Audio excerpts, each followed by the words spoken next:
Hi, welcome to Nina in the Kitchen, where today I am making a very special dish that I was going to save for the holidays. It's called Potato-Fennel Gratin. But the reason that I'm doing it now is because a viewer, Ladra, asked me to make a potato gratin.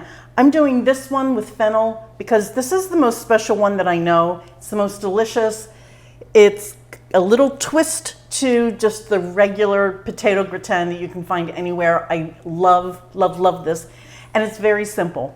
Here are the ingredients. This is 1.5 pounds of russet potato, and I chose that because of the starch content, but Yukon Gold would work beautifully here as well.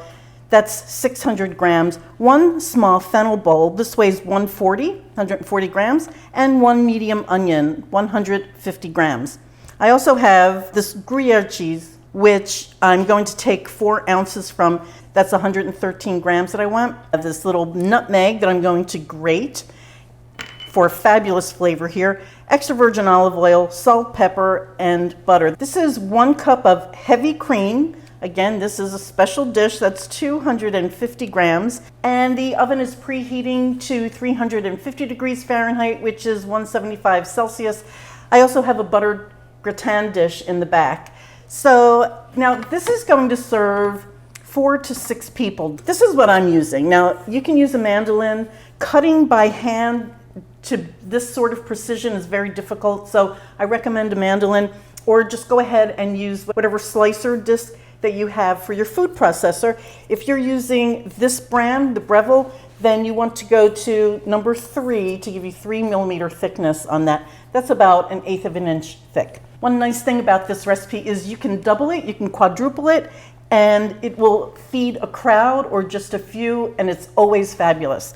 So here we go. I'm just going to cut this onion in half, take the base off of the fennel,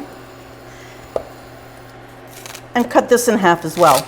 And this can go right into the processor. And it doesn't matter how it's sliced. Fennel and onion. Do a little tour with this olive oil. That's about, I would say, a tablespoon or so. 1 tablespoon of butter. This is on a medium-low heat. I'm just putting the vegetables in with a little pepper and salt.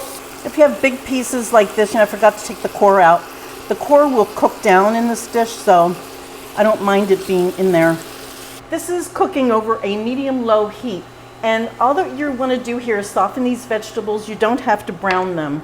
So I'm going to put a lid on that, let that sweat, which is where your vegetables become moist and fragrant, and they sweat just like we do. What I'm going to do in the meantime is to peel these and slice them, and I'll be back in a minute. I'm into this by 8 minutes, and I just wanted to show you what it looked like. These are the vegetables right now. As you can see, they've exuded a lot of moisture, and they are completely cooked through. So, however, sometimes the fennel can be tough, so just be careful about that. So I'm just going to slice the potatoes. Same slicing disc. I'm going to slice the potatoes. These just go right in. May as well get them heated up while I'm doing everything else here.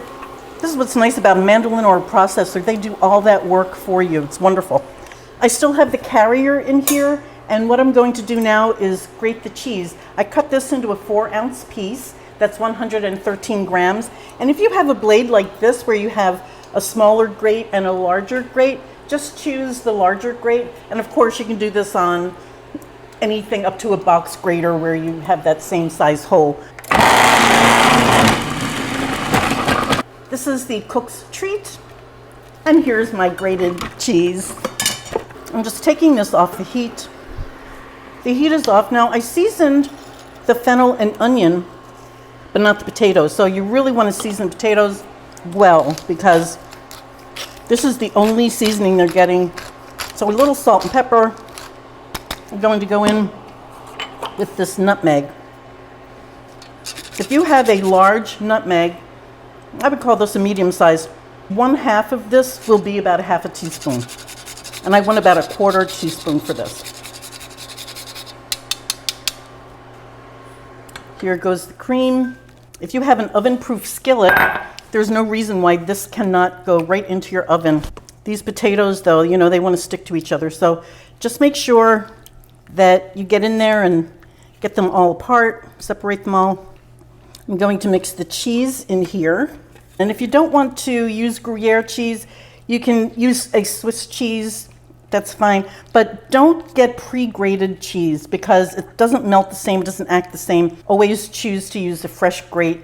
And at this point, it's a good idea to taste it just to see where you are. It's already really good. That is so good. Now at this point, you can keep this. If you want to keep this rustic, it's just for you and your family, you can keep it in an oven-proof pan and just bake it like this. But what I'm going to do is put it in a casserole dish. This is 8-inch square, which is 20 centimeters. And you want every last drop of this cream. Now I'm just going to grate some Gruyere on top because that makes it even more special and more delicious. That's the dish. This goes into a 350 oven for about an hour and a half to 2 hours, depending on how thick everything is cut. I'm going to cover this and bake this for 1 hour. Just going to cover that with a little foil.